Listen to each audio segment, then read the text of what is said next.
move it slow. You can't hit it with the gun at full force, or you break the inside of this. You break what? You break the inside of these. Oh, okay, your lock nut. Okay. Yeah, so everybody, we back on the other side now. Ruben's about to do the right side. So this time y'all to get a chance to see him use his power tool to take the wheel off.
Y'all heard that, right? No cheap guns. And you always want to hang your caliper. Don't let it just sitting. If you let it drag, you break the hose. And that's more money than you have to come out of your pocket. So never leave a caliper hanging, ever, ever, ever.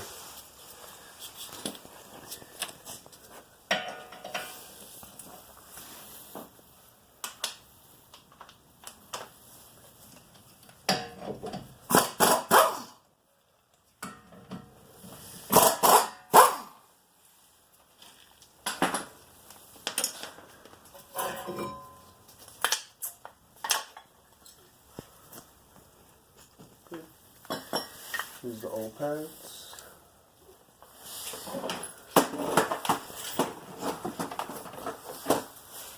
Okay. These look pretty bad, huh? Yeah, just a little bit. You want to pause it? I'm going to put this up here. Okay, we'll be right back, y'all. Alright, we're back, y'all. Gonna take the rotor off now.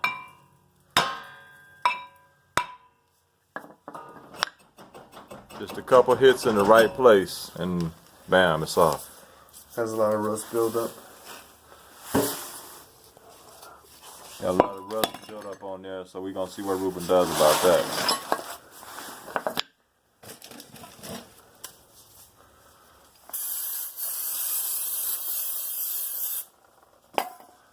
Brake cleaner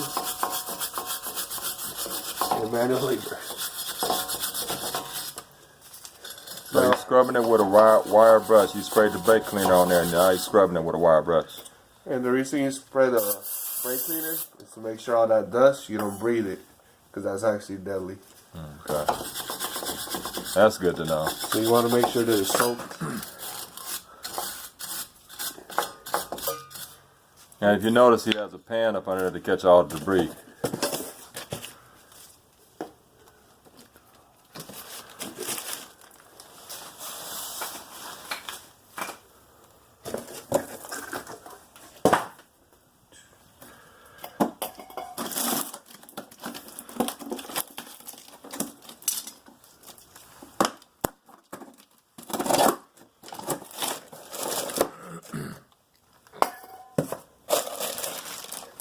Now for the new caliper.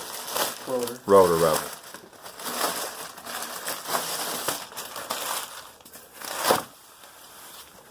That baby's shiny. So this is how he preps the rotor before he puts it on. Now you want to use the same rag for the same purpose. You don't want to use the rag to wipe your hands and then clean your rotor, because if not, it's going to crystallize.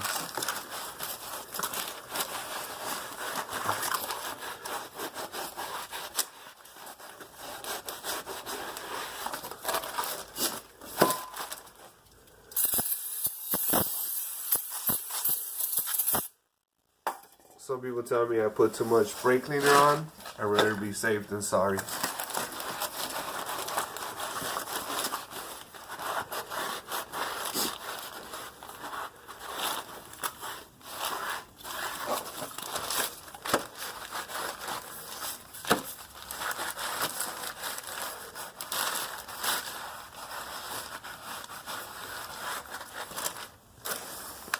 Okay. Find the hole where the screws used to be. Okay, now he's going to line up the hole on the hub with the hole on the rotor.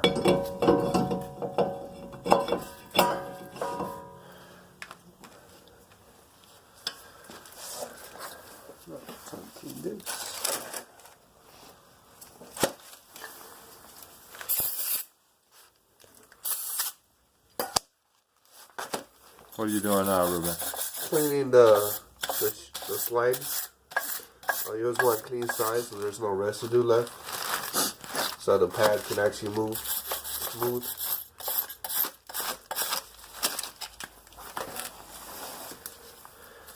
Now,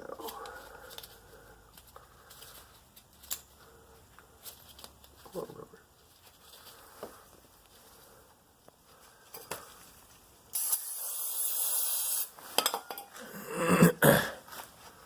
Always make sure you clean your pins.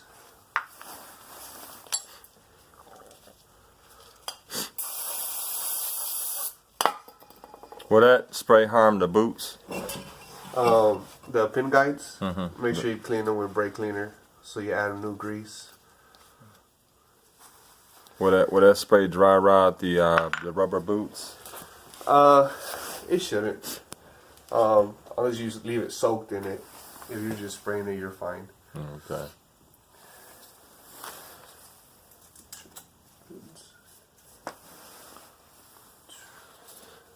Where's that the grease?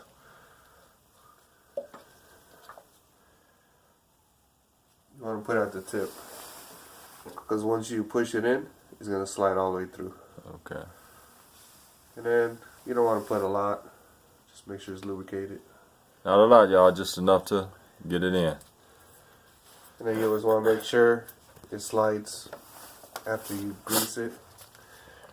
Make sure it slides smoothly.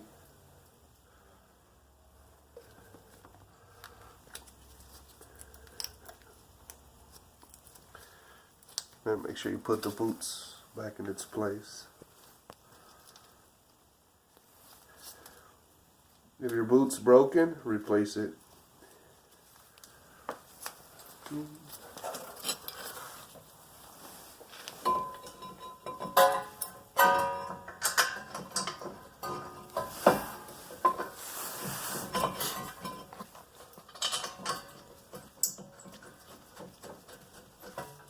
And tighten the bracket.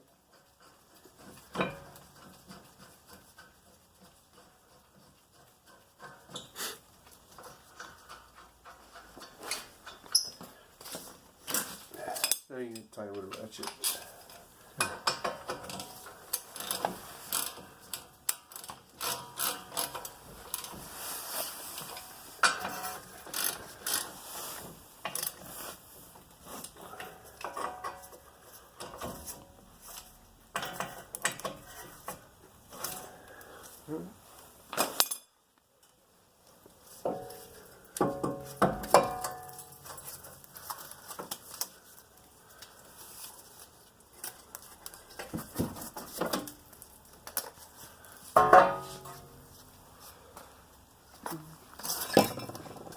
Get the old brake pad.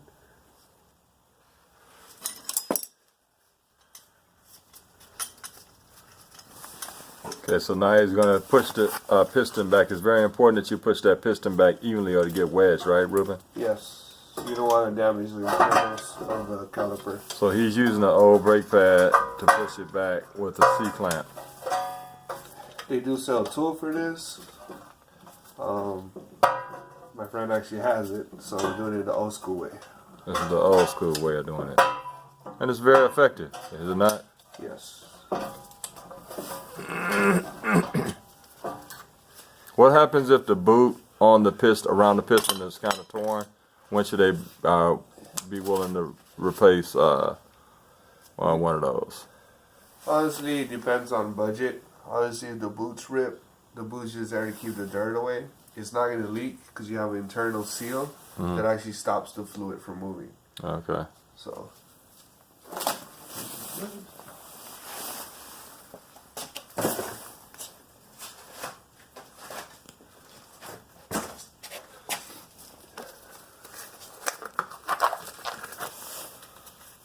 some people are real nitpick.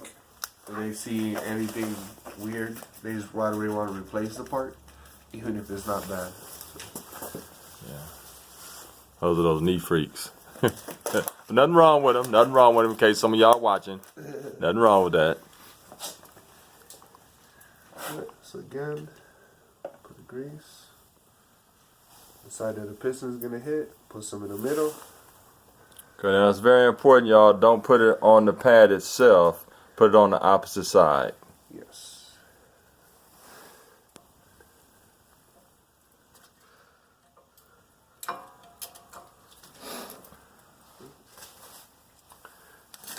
Now he's doing the other one.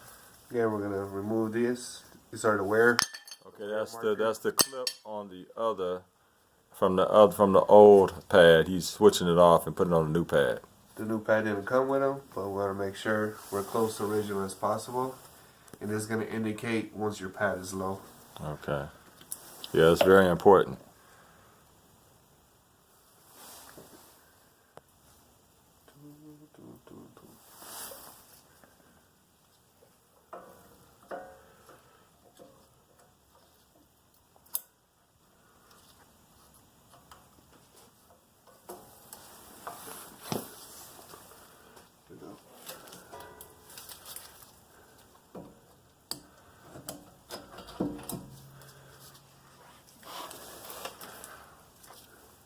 Another thing that's important, if you see a lot of rust and loose debris, you want to brush all the debris off so you don't have issues in the future.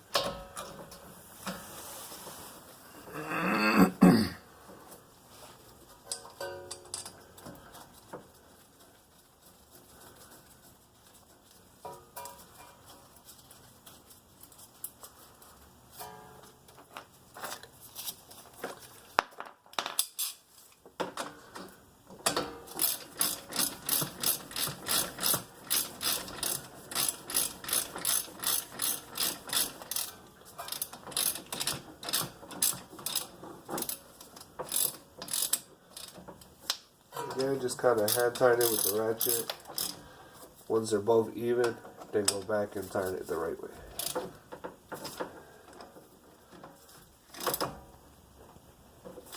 There are torque specs. If you want to look for torque specs, you can Google them if you want to be very precise. But other than that, just tightening them hand tight should do it. Yep. And then with the ratchet, Okay. hand tight just to get them in first. Okay. So you don't cross thread anything. Okay. Because if you cross thread, then you have more issues, more money you got to spend.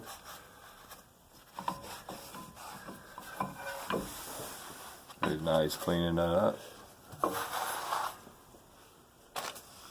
That's how you change brakes.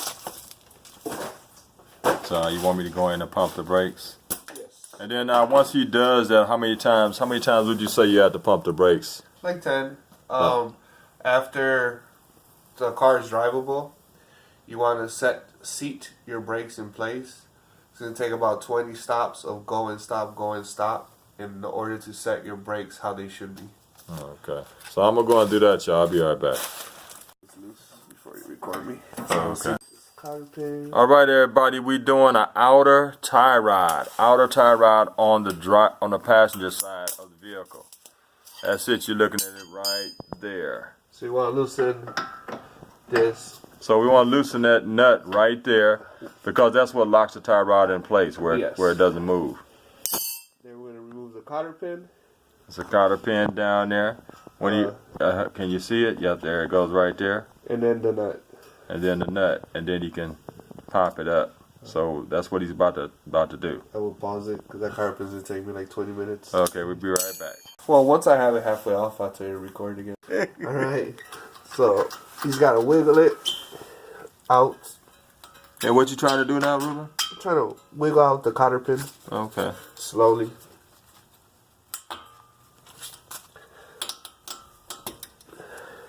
Alright, so I use a pick. that's Put it in there. that's what the cotter pin looks like, y'all. Alright. Okay. No. So 19. Next time we try to hide more lighting from different angles. I mean, it's pretty. You got good lighting in here, but it's another angle we needed in.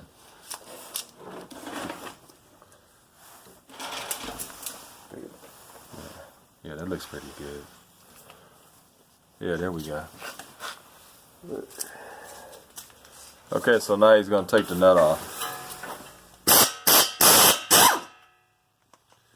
So that came out. Now notice I'm using a silver socket. It is not an impact socket. My 19mm is missing, so I'm using a standard socket. You want to use a black impact socket while doing this. Just a heads up. Okay. So now how do you get that out of there? So what happens is there's always a lot of rust buildup. So I could hit it from the bottom if I wanted to, but I want to break the rust out first. So it just comes Oh out. wow, see that was easy. Rust? That came out real good. Look at that. Oh, That's that a is lot of rust. A lot of rust So, built up there. Again, wire brush. Good old wire brush. Because you want your tie rod to sit on perfectly on there. Then you turn it.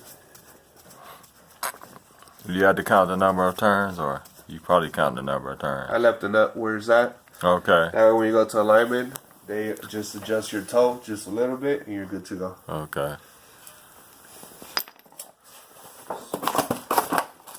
Here we got to move. Now for the new baby here.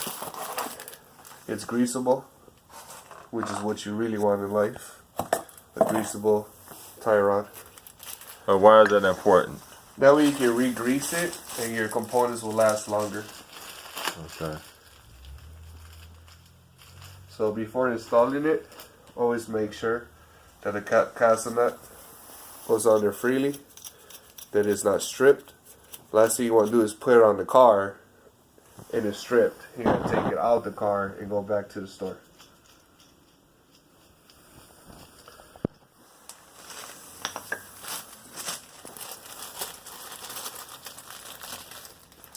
And then what comes with that? Cotter pins, they're one-time use. Do not reuse cotter pins. Do not reuse cotter pins. This is the bolt for the center. Do we have to use the new bolt, or can we just use the old bolt sometimes?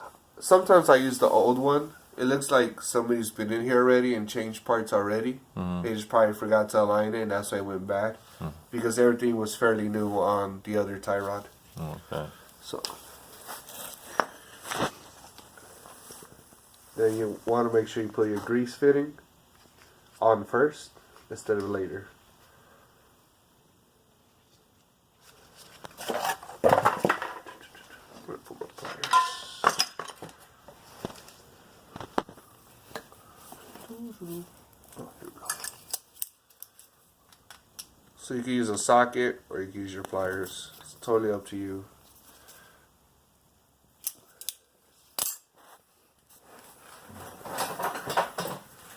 Always have a grease gun ready anytime you're doing chassis. Because at the end of everything, we're going to end up greasing it.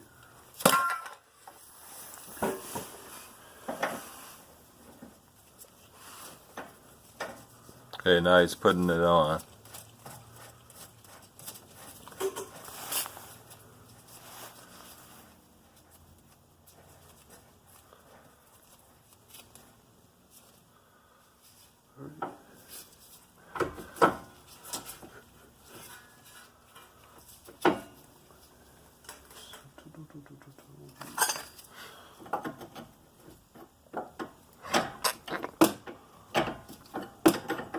I'm moving it back some, just because I could tell there was still a little bit out. So, just because the way the wheel is.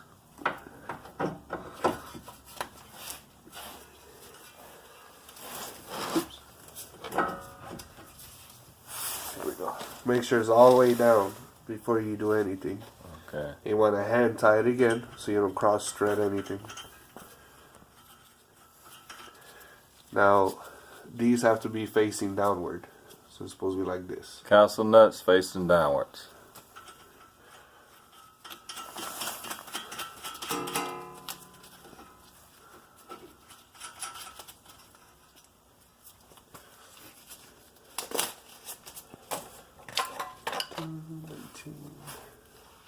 Let's see what size it is. 19.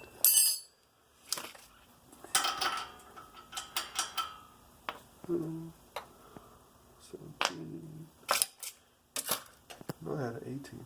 I'm gonna pause it. Okay, hold on for a second, guys. All right, y'all, we back. He tightening up the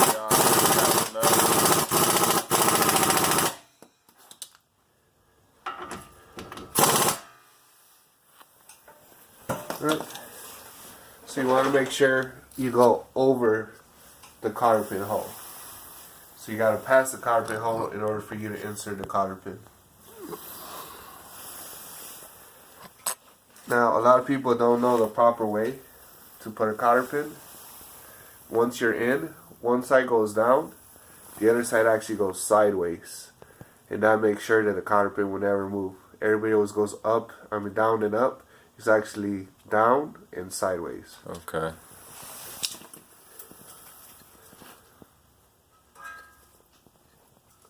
You want to go over the nut and go around the nut as well. No, it's hard to see, but if we go down, if he puts the light down, you'll be able to see it. Okay, so y'all see how he did that? Down and around. Down and around. It should be wrapped. Okay?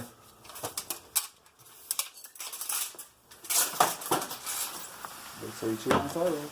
Alright. And that's the tie rod job. Thanks for watching, y'all.